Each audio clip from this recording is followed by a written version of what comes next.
We all carry secrets, but some of them are too heavy to keep. Stay with me to explore this one together. I never believed in fairy tales until I met Alex. I should start from the beginning, shouldn't I? That's what diaries are for, to make sense of things. To lay them out in order, neat and linear, even when your thoughts are anything but. We met at a coffee shop, the kind of place I used to go to just to feel like I existed outside my tiny apartment and my even tinier cubicle at work. I was scribbling in a notebook bad poetry, mostly, and he sat down across from me without asking. Most men would have gotten a sharp. This seat's taken for that, but he had this way of disarming me instantly. "You look like you're solving the world's problems," he said, nodding at my notebook. His voice was warm, like he already knew me. I laughed. More like creating new ones. He ordered my next coffee before I could reach for my wallet. "Almond milk, 1 sugar," he told the barista, and my stomach flipped. Nobody had ever noticed that before. That was Alex. Hypnotistic things. 3 days later, he showed up at my office with lunch. "You forgot to eat," he said, like it was the most obvious thing in the world. I hadn't. I'd just skipped breakfast to make a deadline, but the way he said it made me feel seen in a way I hadn't in years. My co-workers giggled. "Where did you find him?" Sarah whispered. I didn't have an answer. It felt like he'd found me. He hated my apartment. "This place is depressing," he said the first time he saw it, running a finger along the dusty windowsill. "You deserve better." I shrugged. "It's what I can afford." He kissed my forehead. Not for long. A week later, he handed me a key to his place. "Move in with me," he said. No question, just certainty. I should have hesitated. But when Alex spoke like that, like every word was a fact, not a suggestion, it was hard to doubt him. He asked me to quit my job today. We were lying in bed, his fingers tracing idle circles on my shoulder. "You hate it there," he murmured. "Why waste your energy on a boss who doesn't appreciate you?" I stiffened. "I need the money, Alex. I'll take care of that." He propped himself up on one elbow, eyes earnest. "I want to take care of you. Let me." I opened my mouth to argue, but he kissed me before I could. "Trust me," he whispered against my lips. And God help me, I did. I handed in my resignation today. My hands shook the whole time. I've had a job since I was 16, waitressing, internships, then this soul-sucking office gig. The idea of not working felt like stepping off a cliff. Alex squeezed my hand when I told him. "You're free now," he said, grinning. "No more stress, no more deadlines, just us. Just us." The words wrapped around me like a promise. He's everywhere now. Not in a bad way. At least, I don't think it's bad. He cooks for me, picks out my clothes. Wear the blue dress, it makes your eyes pop. Plans every hour of our days. "You're spoiling me," I laughed this morning as he handed me a coffee in bed. He smirked. "That's the point." But sometimes, when he's not looking, I catch myself staring at my reflection, like I'm searching for someone I used to know. First fight today. Well, not a fight. Alex doesn't raise his voice. He just corrects me. I mentioned wanting to meet Sarah for lunch. His face went still. "Why?" "I haven't seen her in weeks," I said. "She's a bad influence." He said it so calmly, like he was commenting on the weather. "All she does is gossip. You're better than that." I opened my mouth to defend her, but he cupped my face. "You don't need anyone but me," he whispered. "I'll always be enough." I nodded, but later, I caught myself deleting Sarah's number from my phone. Just for now, just to keep the peace. He doesn't work. I realized it today. He's always home, always there, but I've never seen him answer an email or take a call. "I'm not a slave to the system," he said when I asked, kissing my temple. "Money's not important." But when I pressed, his grip on my waist tightened. "Do you really need to know everything?" The smile didn't reach his eyes. I tried to go for a walk alone today. Where are you going? He asked as I reached for my shoes. Just around the block, some fresh air. He stood in front of the door. I'll come with you. I'd rather go alone. His expression darkened for half a second, then he laughed. You're so cute when you're stubborn. He ruffled my hair like I was a child. Fine, but text me when you're on your way back. I didn't go. I found this notebook buried in my old suitcase today. Alex hates when I write. You're in your head too much, he says. But I need to remember, because today I looked in the mirror and didn't recognize myself. And the worst part? I don't know if that's his fault or mine. I woke up at 3 a.m. last night with his arm draped heavy over my waist, his breath hot against my neck.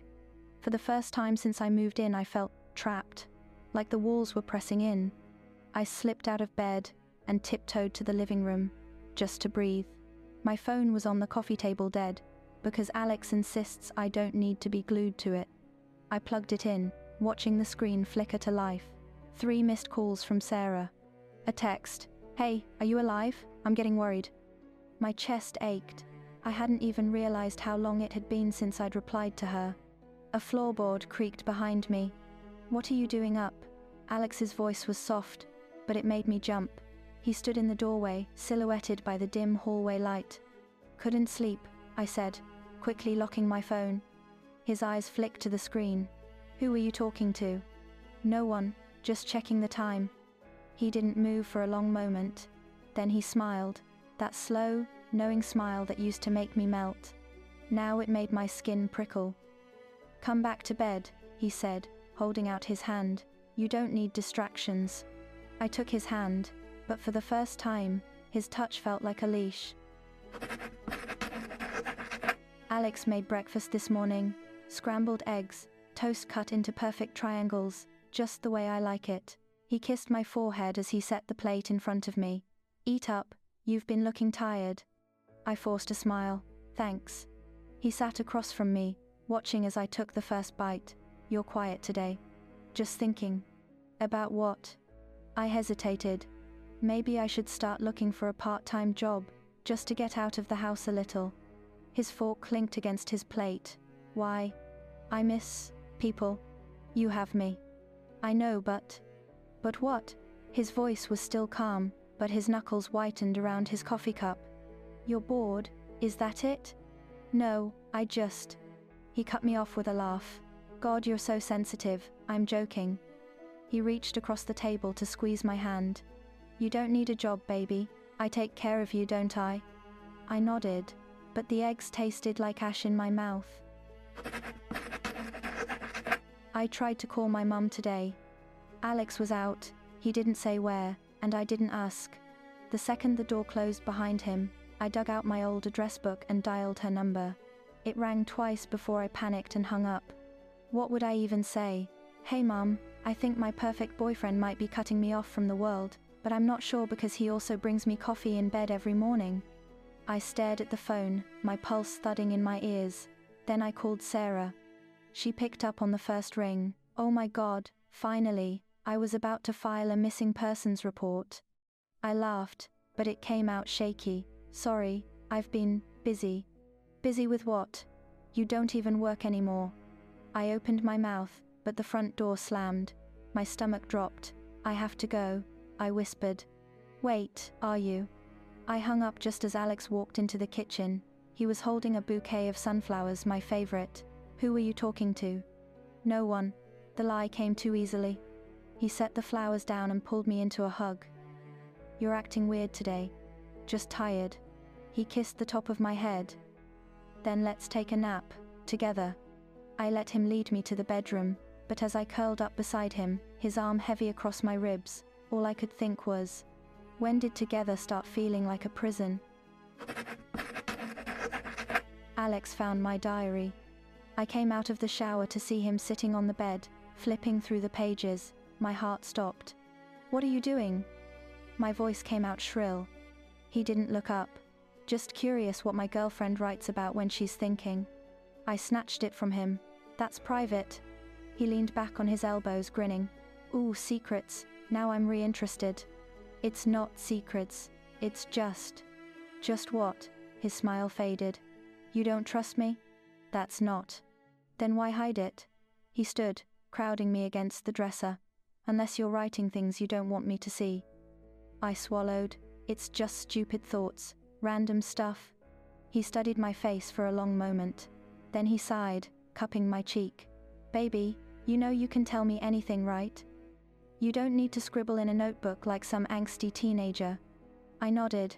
But when he left the room I shoved the diary under the mattress, and for the first time I wondered, is this love? Or is it something else? I dreamed about drowning last night. I was underwater, my lungs burning, and Alex was standing on the shore, smiling. Just relax, he called. I've got you.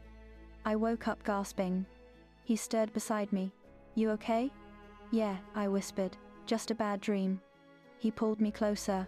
I'm here. You're safe.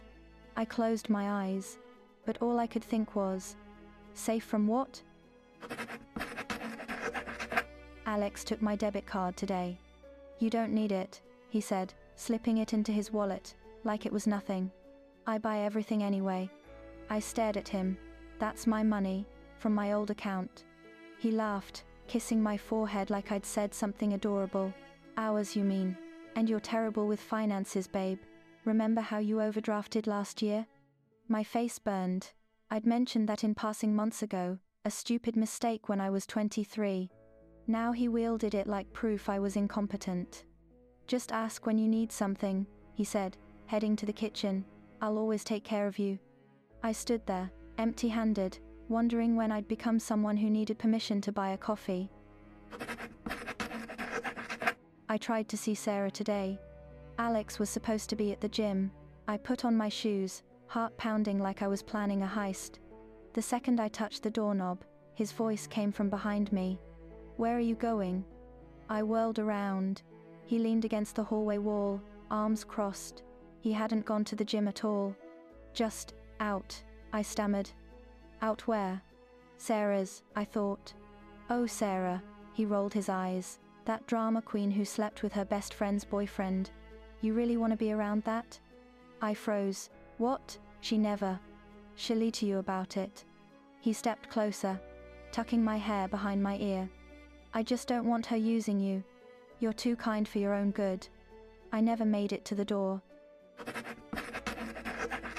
He threw out my notebooks. I came back from the shower to find my tote bag, the one I kept my writing in, gone.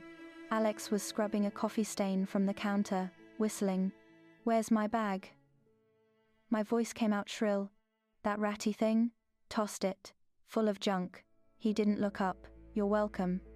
I dug through the trash with shaking hands. Nothing but coffee grounds and eggshells. Relax, he said, grabbing my wrist. It's just paper. Write new stuff. That was years of work. And now you get a fresh start. He kissed my knuckles, his grip tightening just enough to hurt. Trust me, you'll thank me later. The jokes started this week. You'd burn water if I wasn't here, he chuckled as I stared at the stove, unsure which knob to turn. How'd you even tie your shoes before me? He teased when I tripped on the sidewalk. At first, I laughed along. Then I noticed, every joke carved off another piece of me. Tonight, when I spilled wine on the couch, he sighed. God, you're so clumsy. What would you do without me? Clean it up? I snapped. Silence. Then he laughed, pulling me into a hug so tight I couldn't breathe. Look at you, getting all feisty, adorable. I didn't laugh back. I found a burner phone at the gas station. Alex was paying inside. My hands shook as I grabbed the cheap prepaid from the rack, shoved it under my shirt. I don't even know why. Just that when he came back, smiling with my favorite chocolate bar, I felt like a criminal. The phone's hidden in a tampon box under the sink. He'd never look there. I don't know who I'll call. But holding it tonight in the dark bathroom, I realized, this is what fear feels like. I woke up to Alex watching me sleep. His face was inches from mine, eyes wide and unblinking. I jerked back, gasping. "What are you doing?" "Just admiring you," he said softly. "You're so beautiful, when you're peaceful." He traced my cheekbone with one finger. I didn't move. "You've been distant lately," he murmured. "Are you unhappy?" The question hung in the air like a trap. "No," I whispered. "Good." He kissed my forehead. "Because I'd hate to think you didn't appreciate everything I do for you." As he left the room, I finally exhaled. The burner phone burned under the sink. I googled signs of emotional abuse today. I waited until Alex left for his meeting. He never says where he's really going. My hands shook so badly, I had to retype the search 3 times. The articles loaded like an indictment. Isolating you from friends and family. Controlling finances. Blaming you for their anger. Making you feel crazy. Every bullet point was a punch to the gut. I read the same paragraph 5 times. Gaslighting makes victims doubt their own memory, perception, and sanity. The abuser convinces them they're overreacting, too sensitive, or imagining things. The screen blurred. All those times Alex laughed and said, "You're so dramatic," when I cried. The way he'd swear he never said something cruel. "You're misremembering, babe." I slammed the laptop shut when I heard his key in the door. He walked in grinning, holding takeout. "Miss me?" I made myself smile. "Always." I tested him today. "Remember when you threw out my notebooks last week?" I asked casually over breakfast. Alex didn't look up from his omelette. "What notebooks?" "The ones in my tote bag. You said they were junk." "Babe." He chuckled, reaching for my hand. "I'd never do that. You lost that bag at the park, remember? You were upset about it." Ice slid down my spine. I remembered him tossing it in the trash. "Right," I whispered. "The park." He kissed my knuckles. "Your memory's been so bad lately. Maybe lay off the wine, yeah?" I stared at my untouched plate. That's when I knew. He's rewriting me. I used the burner phone to call Sarah. Locked in the bathroom, I pressed the phone to my ear, praying she'd pick up. "Hello?" Her voice was like a lifeline. "It's me." I choked out. "Oh my God. I can't talk long. Alex told me you slept with Mark. Is that?" "What?" She sounded horrified. "Mark's gay, and also my cousin. What the hell is wrong with your boyfriend?" The floor tilted under me. "I need help," I whispered. Then the doorknob rattled. "Baby," Alex called. "You've been in there a while." "Gotta go," I breathed, flushing the toilet to cover the click of the phone shutting off. When I opened the door, he was leaning against the wall, arms crossed. "Everything okay?" "Just cramps," I said, clutching my stomach. His eyes flicked to the sink cabinet, where the phone was hidden. "You're so pale," he murmured, stroking my cheek. "Let's get you in bed." I let him lead me away. That night, I dreamed of drowning again. He threw a plate against the wall today. I asked if I could go to the pharmacy alone. Just a simple question. "Why?" His voice was dangerously calm. "I need tampons. And some air. I'll drive you." "I want to walk." Silence. Then, crash. The plate exploded beside my head. I screamed, scrambling back as ceramic shards rained down. Alex stared at me, chest heaving. Then his face smoothed into a smile. "Oops," he said lightly. "Slipped." My hands trembled so badly I couldn't pick up the pieces. "Careful," he said as I reached for a shard. "You'll cut yourself." When I looked up, he was grinning. I found the missing notebook pages. Alex was in the shower. I was digging through his desk for stamps. He controls those too. When I saw it, a folded stack of paper tucked behind the files. My handwriting. Pages ripped from my journals, the ones he'd thrown away. Dozens of them, all highlighted in yellow where I'd written about doubts, loneliness, anything less than adoring. At the bottom of the stack, a single note in his handwriting. Fix this. The shower shut off. I shoved everything back, but my hands left sweat stains on the paper. That night, he made my favorite dinner and massaged my shoulders. You've been so tense, he murmured. Just relax, I'll take care of everything. I stared at my reflection in the dark window. Who even are you anymore? I tried to leave today. I waited until Alex was asleep, then crept to the closet with a duffel bag. I'd only gotten 2 shirts in when arms wrapped around my waist. Going somewhere?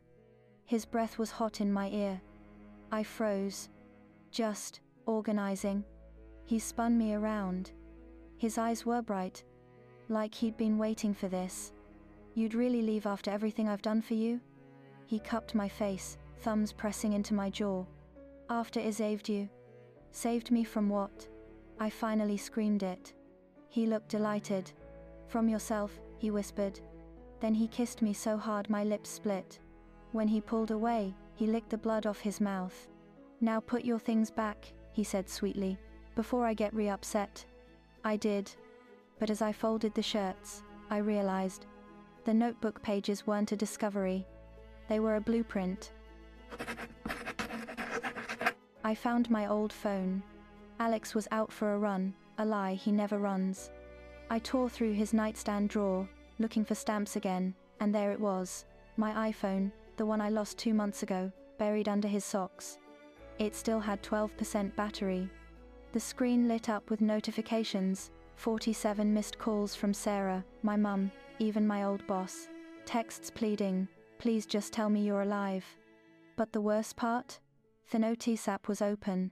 A draft in my voice, dated 2 weeks ago. I'm so lucky to have Alex. He protects me from my own bad decisions. If anything happens to me, it's not his fault. I've been unstable lately. My stomach lurched. I never wrote that. But the handwriting analysis app said otherwise. 97% match to your writing style. He wasn't just erasing me. He was replacing me. I called Sarah from the bathroom, the burner phone pressed to my ear, the shower running to muffle my voice. My knees dug into the cold tile as I hunched over, whispering so low it hurt. I need to get out, tonight. Sarah didn't hesitate. Finally, I've had a bag packed for you 4 weeks. Where's your passport? I froze. I don't know.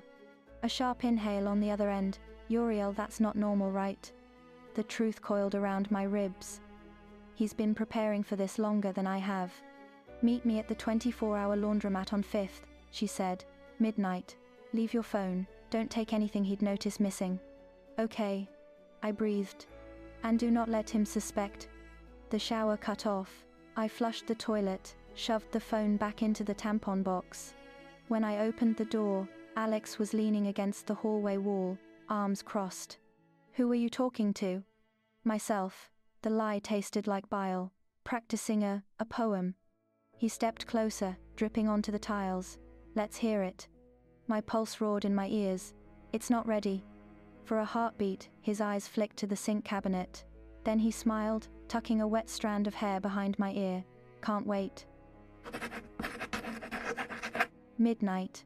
I waited until Alex's breathing deepened, then slid out of bed. I didn't take the duffel bag this time. Just my tampon box phone, the burner tucked into my bra like a second heartbeat. I made it to the front door. Leaving without saying goodbye? Alex's voice slithered through the dark. The lamp flicked on. He sat in the armchair, fully dressed, my passport in one hand and a glass of wine in the other. You really thought I wouldn't notice? My legs gave out. Please. Please what? He took a slow sip. Please don't expose you as the ungrateful bitch you are. The word bitch hung in the air like smoke. He'd never called me that before. I loved you. I choked out. Number. He stood, looming over me. You needed me. There's a difference. He dropped the passport into the wine glass. It sank, red blooming across my photo. Run if you want, he said softly. But who'll believe the crazy girl with no money, no phone, and no proof? I ran anyway. I I'm in Sarah's car now, writing this as we cross state lines. Alex didn't chase me, he didn't have to. Because the truth is, he won. He took my job, my friends, my words. He turned my own handwriting against me. For months, he's been carving me out like a pumpkin, leaving just enough shell to pass for human. But here's what he didn't count on. Empty things are light, and light things are easy to carry. Sarah's hand squeezes mine. You're safe now, she says. I don't believe her yet. But for the first time in a year, I'm mallard not to. The leaves are turning. I notice that now, the way the maple outside Sarah's window bleeds red at the edges, how the wind carries the scent of wood smoke and damp earth, small things, obvious things, things I hadn't let myself see for a long time. I found a job. It's nothing grand, just stocking shelves at the bookstore down the street. But the manager, an older woman with ink-stained fingers, handed me a cup of tea on my first day and said, "You look like you could use this. No strings, no hidden meaning, just tea. Sarah thinks I should write about what happened. It could help people," she says. Maybe she's right, but I'm not ready to carve it into something neat and digestible, not yet. Alex still texts me sometimes. Not threats, never threats. Just little hooks disguised as concern. "You left your favorite scarf, I could mail it. The apartment's too quiet without you. I hope you're taking care of yourself." I don't block his number, I don't reply. I let the messages sit there, proof that he's still trying to rewrite the story, even now. But here's what he doesn't understand. Stories end. Not with a bang, not with some grand confrontation, but with silence, with a girl sitting at a kitchen table, sipping tea, realizing she hasn't flinched at the sound of a slamming door in days. I take the burner phone from my pocket, the one I never gave back to Sarah, the one I've kept like a talisman, and drop it into the trash. It doesn't feel like victory. It doesn't feel like defeat. It just feels like mourning. I think you cannot click on the next video before time runs out. You lost.